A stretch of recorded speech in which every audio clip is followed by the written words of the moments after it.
Professeur El Hadji Mounirou Ndiaye, enseignant-chercheur économiste à l'Université Iba Der Thiam de Thiès, ministre conseiller, chef du bureau d'évaluation des politiques et programmes publics à la présidence de la République. On parlait de forum de plus. Aujourd'hui, ce format quand même est original en termes d'attente. Qu'est-ce qu'on peut attendre par rapport à ces préoccupations liées à l'adéquation formation? D'abord, il faut magnifier le moment parce que nous sommes dans un pays où beaucoup de choses se font, mais il n'y a généralement pas de coordination. Les ISEP, les instituts supérieurs d'enseignement professionnel, comme on l'a vu en visitant les stands, nous avons vu qu'il y a un grand potentiel, une grande résilience, des formations de qualité, des formations diplômantes, de courte durée, qui permettent au Sénégal de se doter de techniciens directement opérationnels. Mais même la communication, il n'y en a pas. Je pense que des cadres comme ça permettent de communiquer d'abord, pour montrer que le Sénégal est un pays qui est sur la voie. Mais également, il faut féliciter les initiateurs, le PUDC. J'ai ici le coordinateur M. Kounta qui est là et qui aujourd'hui fait beaucoup d'actions sur le terrain. Je pense qu'aujourd'hui, le fait de regrouper le PUDC, le réseau des instituts professionnels, instituts supérieurs de formation professionnelle et les universités, ça dit tout. Parce que nous avons besoin de coordonner, nous avons besoin de savoir ce que fait l'un et l'autre. Nous avons besoin de vraiment affronter ensemble les défis auxquels nous sommes confrontés sur le plan de l'emploi, sur le plan surtout de la résilience technologique au niveau local. Nous importons beaucoup de choses alors que, en regardant ce qui se passe aujourd'hui à l'ISEP de Thiès, on se rend compte que le Sénégal peut être autosuffisant sur le plan technologique, sur le plan des techniciens, sur tous les plans. Il faudra juste que l'État suive. C'est pourquoi donc la corrélation qu'il y a eu avec autorité publique et territoire. Et donc les ISEP sont présents à l'échelle du territoire. Il y en a 14 qui sont prévus d'être construits. Il y en a 6 qui sont opérationnels. Et je pense que donc dans le futur, le Sénégal pourra aujourd'hui se féliciter, se glorifier d'avoir quand même initié donc une dynamique en Afrique qui est une dynamique qu'il faudrait aujourd'hui montrer à l'échelle du monde entier. Je pense que nous avons vocation à inspirer toute l'Afrique. Et ceci, le forum d'aujourd'hui le montre. Il y a les panels qui vont se dérouler. Nous tenons juste à féliciter le professeur Fadel Niang, le directeur de l'ISEP de Thiès, qui nous a accueillis ici de très belle manière, qui a vraiment d'une main de maître organisé cette journée. Nous avons eu plus que ce que nous attendions, vraiment, avec la présence de tous les étudiants, la presse qui est là, mais également le président, la présence du coordinateur du PUDC et toutes les parties prenantes. Nous sommes vraiment très fiers d'avoir été là et nous nous tenons disponibles pour continuer dans le cadre de la PUDC Academy avec le RIDEV, Recherche Innovation pour le Développement, où nous allons continuer avec tous les autres programmes. Il y a le PUMA, il y a le Promoville, il y a même le PACASEN et d'autres programmes qui doivent venir rejoindre cette dynamique-là pour qu'aujourd'hui qu'on mette en œuvre cette dynamique de coordination-là qui permettra que le travail des ISEP soit visible et que tout ce qui se fait soit visible et que le Sénégal puisse continuer à régler ses problèmes dans ce sens-là. C'est M. Gadou Kounta, coordinateur national du programme d'urgence de développement communautaire. Voilà, qu'est-ce qui a un peu motivé la co-organisation de ce forum avec le réseau des ISEP du Sénégal?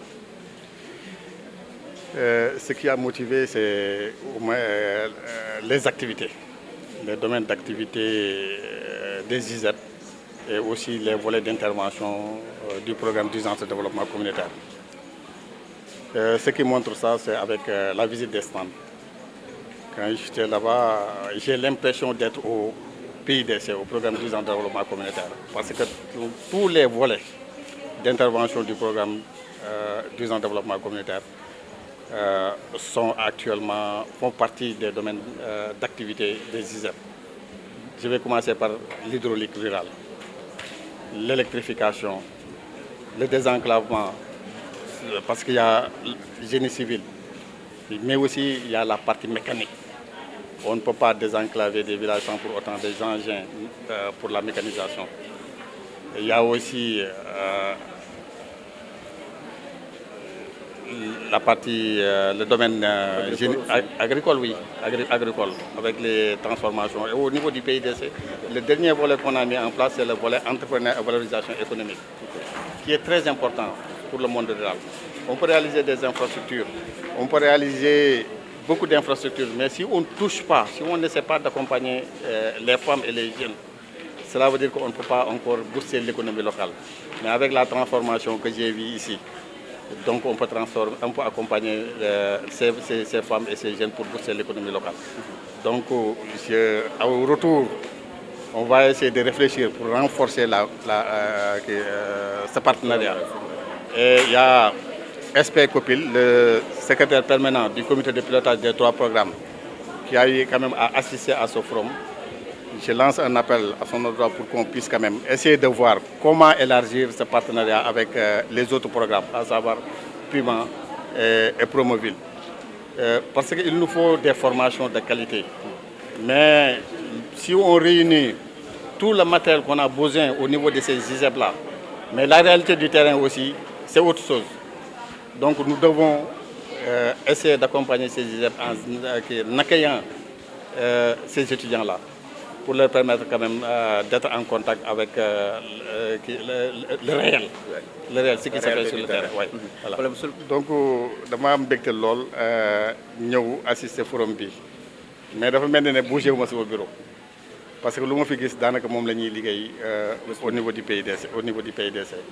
lépp lu nga xam ne mooy 5 volets wu PIDC yëpp tey gis naa leen fii nii ba ñu visiter stand bi donc ma am contentement am aussi yéene gën a renforcer partenariat bi avec ISEP le réseau des ISEP parce que Sénégal ñun ñoo ko mën a développer te pour ñu développer ko il faut que ñuy def des infrastructures de qualité.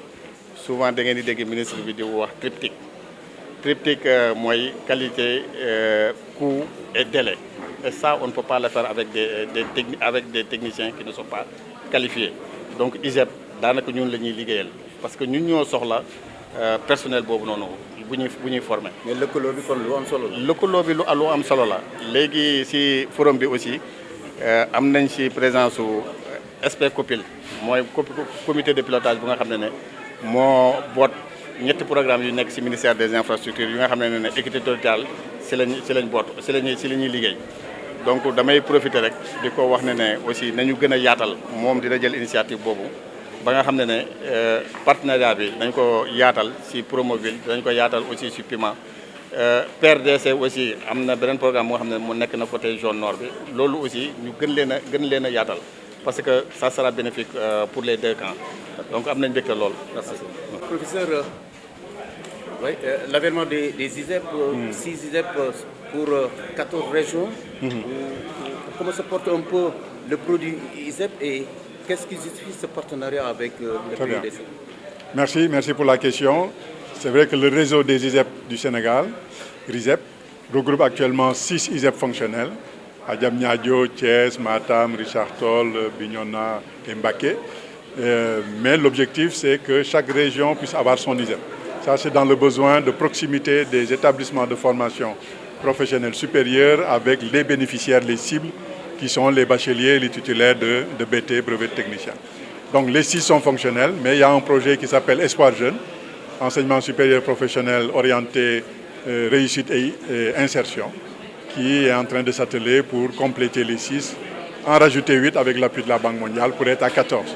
Donc ça veut dire que si on revient en arrière en 2013, vous qui êtes des journalistes et que vous avez toutes les archives, vous saurez que de 1 ISEP en 2013, on est aujourd'hui en 2026 à 6 fonctionnels. On a fait du chemin et dans les 5 années à venir, on va atteindre, Inch'Allah, les 14 par la protection divine, Inch'Allah. Et dans la pratique, vous misez beaucoup sur la réalité du terrain. C'est ça. C'est-à-dire qu'aujourd'hui, la formation, recherche, innovation et la réalité du terrain, cette articulation existe et doit exister. Oui, elle existe et je le confirme. C'est la raison même du forum aujourd'hui. Nous avons organisé le forum avec l'appui financier et technique du PIDC. Nous remercions ici le coordonnateur national du PIDC ainsi que le secrétaire permanent du COPIL et tous les partenaires. Sans oublier monsieur le ministre conseiller qui nous a accompagnés depuis le début à travers le PIDC, PIDC Académie et la recherche, innovation, développement qui est en train d'être installé à travers PIDC Académie. Donc c'est tout ce consortium qui s'est réuni aujourd'hui à Thiès, à l'ISEP Abdoulaye Ly de Thiès, pour justement magnifier le partenariat que nous avons entre nos différentes structures et surtout montrer ce que nous pouvons faire. Parce que les cloisons sont telles que des fois les structures travaillent en vase clos sans savoir ce que fait l'autre. Et nous savions déjà, parce que nous collaborons déjà, que le PUDC et les autres structure du COPIL, c'est-à-dire Puma et Promoville, et le réseau des ISEP, nous avons des points de convergence. Points de convergence de notre côté en termes de mise à disposition de compétences et de qualifications pour les jeunes, et de l'autre côté, pour la mise en œuvre des programmes du gouvernement et de l'État du Sénégal. Ces jeunes-là peuvent être mis et seront mis à la disposition de ces programmes pour pouvoir réaliser et mettre en œuvre les différents programmes. Donc vous voyez, c'est un partenariat naturel. Et nous l'avons fait, si nous ne l'avions pas fait, d'autres l'auront fait ou le feront à notre place. Donc on est tout heureux que ce soit nous qui ayons pris l'initiative de le faire. Merci à tous ces partenaires. Voilà, parce que le PUDC, comme je vous l'ai dit, prend déjà des jeunes chez nous qui sont en période de stage pour les amener sur le terrain. Et les compétences de ces jeunes se voient déjà sur le terrain en accompagnement des populations dans le domaine hydraulique, dans le domaine des infrastructures, dans le domaine de l'éducation. Et j'en passe, le coordonnateur a déjà cité. Donc ça veut dire que les résultats palpables sont sur le terrain. Maintenant, il faut monter en puissance pour que plus de jeunes participent à ces programmes. Et le financement, je vous ai dit, de cette activité, c'est le PUDC. Et le PUDC va continuer à nous accompagner financièrement et techniquement pour que nous ayons de l'avant. Merci. Merci à vous.